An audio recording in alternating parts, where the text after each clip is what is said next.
Joining me now via Skype from Washington, D.C. is California Congressman Adam Schiff. Congressman, thank you for joining us. You bet. It's great to be with you. Well, you tweeted this morning that Chairman Devin Nunes just canceled an open intelligence committee hearing with former National Intelligence Director James Clapper, former CIA Director John Brennan, and former Deputy Attorney General Sally Yates in an attempt to, quote, choke off public info. What do you mean by that? Well, we had agreed on a bipartisan scope of investigation that included both open hearings and closed hearings. As early as Monday, we had our first open hearing, and it was, I think, a very powerful one because the American people got for the first time a sense of why so many of us are concerned about this issue of whether there was any kind of collusion or coordination between Russia and the Trump campaign. We had a follow-up hearing scheduled. And by the way, at that original hearing, one of the other, I think, pivotal moments came when Director Comey acknowledged for the first time that the FBI is conducting an investigation into this issue of coordination between the campaign and the Russians. So the follow-up to that hearing was supposed to take place on Tuesday of the coming week. But that has been canceled. Now the chair has announced that he would like to have the two witnesses from Monday come back in a closed session. That's perfectly fine. But that's not a substitute for allowing the American people to learn more about this investigation and about what's at stake. So I do think it's a response to probably the pressure that was placed on the chairman after Monday's hearing. I have to imagine that the White House wasn't particularly happy about this. But again, this calls into question the independence of the way the committee is being run, if that's influencing decisions about whether hearings go forward. At this point, do you think that Chairman Nunes needs to recuse himself from the investigation? Well, people need to understand just how extraordinary this was. So we're doing an investigation that both parties are involved in. That involves allegations that the president's own people during the campaign colluded with a foreign power to interfere in our democracy.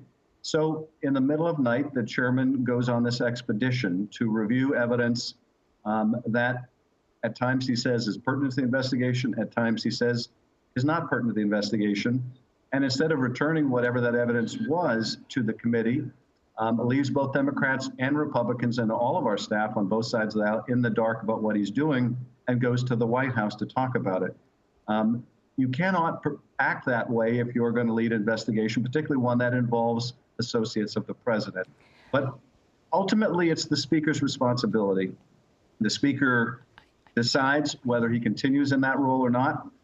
And I think more than anything else, this week's events have underscored the importance of establishing a truly independent commission, wholly separate and apart from Congress, to conduct this investigation. Well, how likely will that happen, though? Would you actually get the House and Senate to agree on something like that? Because that would have to happen. Well, I think, many of us that have been calling for that, I think got a lot of wind at our backs with the events of this week. And you had John McCain speak out very forcefully saying that this really discredits Congress's ability to do this investigation the way it should. Now, I don't think that the intelligence committees ought to walk away from their responsibility, but I do think in addition to whatever we do, the only way the public is going to have real confidence is if there's an independent body also looking at this. All right. We also want to point out that we have reached out repeatedly to Chairman Nunes, but his group has not yet agreed to do an interview with us. Congressman, some would say that what's happening right now is really an attempt by the Republicans to stonewall or perhaps even kill the investigation into Russian interference. What is your response to that?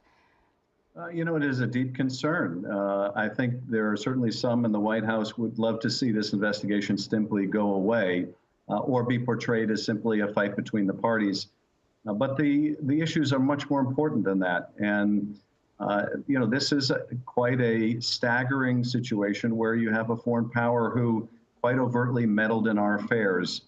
And one of the most important conclusions that the Intelligence Committee has reached is we can expect the Russians to do it again, and we know they're doing it right now in Europe. So this is not something that we can afford to walk away from. We simply have to find a way to persevere, and we're determined to do so.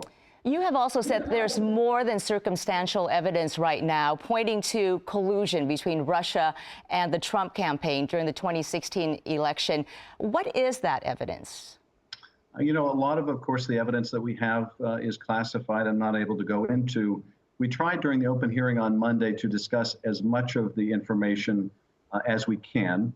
And, I think people saw a lot of what concerns members of both parties in terms of these extraordinary either coincidences or connections between Trump campaign people and Russia and the timing of the Russian actions.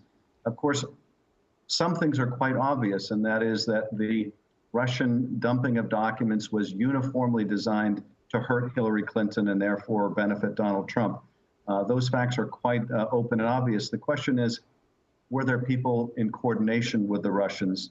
Now, the president overtly called for Russia to hack his opponent's emails and intervene. And the question is, were there people also privately involved in any coordination of what the president so overtly called for? Based on what you have seen so far, though, you're a former federal prosecutor. Based on what you have seen so far, is there anything there that would suggest guilt beyond a reasonable doubt? Well, I think we're far from any claim of proof beyond a reasonable doubt.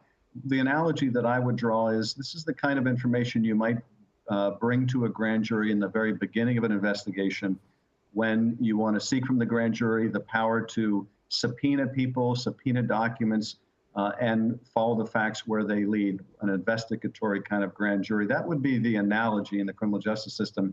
We're certainly far from what you're describing, which is proving to a jury beyond a reasonable doubt.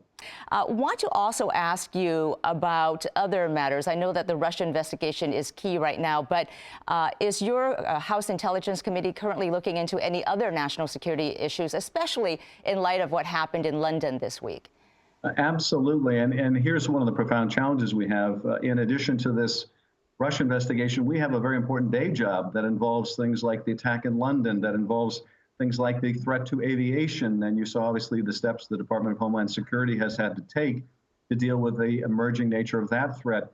That's a constant for us. And we are certainly on a daily basis in briefings on the progress of those threats and the steps that we need to take to protect the country.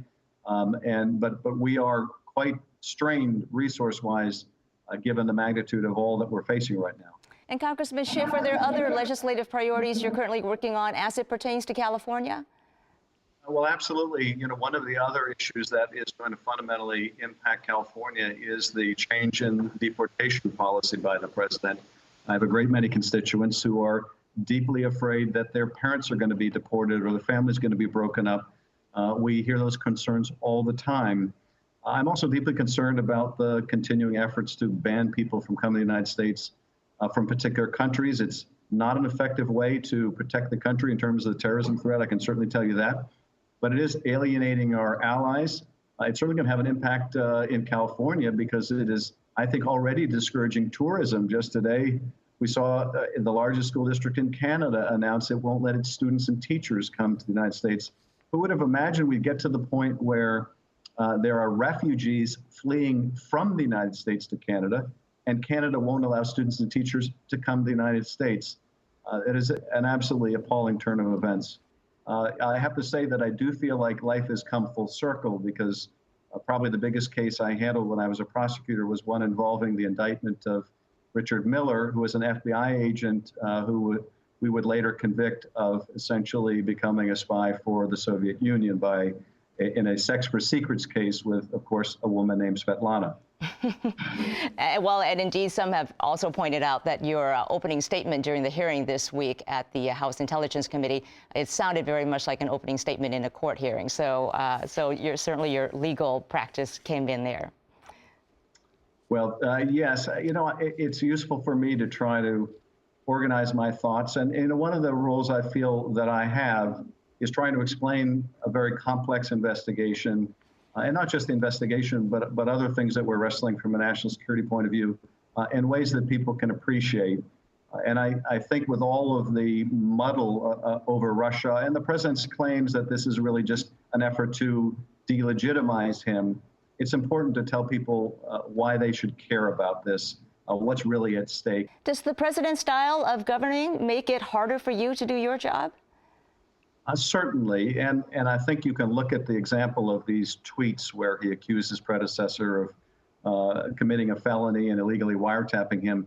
That has caused so much damage, and his unwillingness to face the fact that it was a baseless accusation has caused so much damage It damaged our relationship with the Britons when the White House suggested that, okay, if Obama didn't do it directly from the FBI, through the FBI, he did it through the British NSA. They had to call that utterly ridiculous, which of course it is. But now I think it has resulted in this rather inexplicable behavior by our chairman and undermining the House investigation. And that's all from a series of tweets. So it absolutely makes it difficult.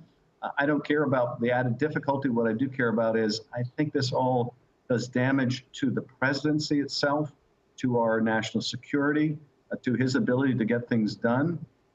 We've had a dysfunctional Congress for quite a while, but at least we had a functional presidency. And now we have a dysfunctional presidency and a largely dysfunctional Congress. And that's a grave risk for the country. Congressman Adam Schiff, the ranking Democrat on the House Intelligence Committee. We know it has been a very busy week for you, and we thank you for your time. It's my pleasure. Thank you.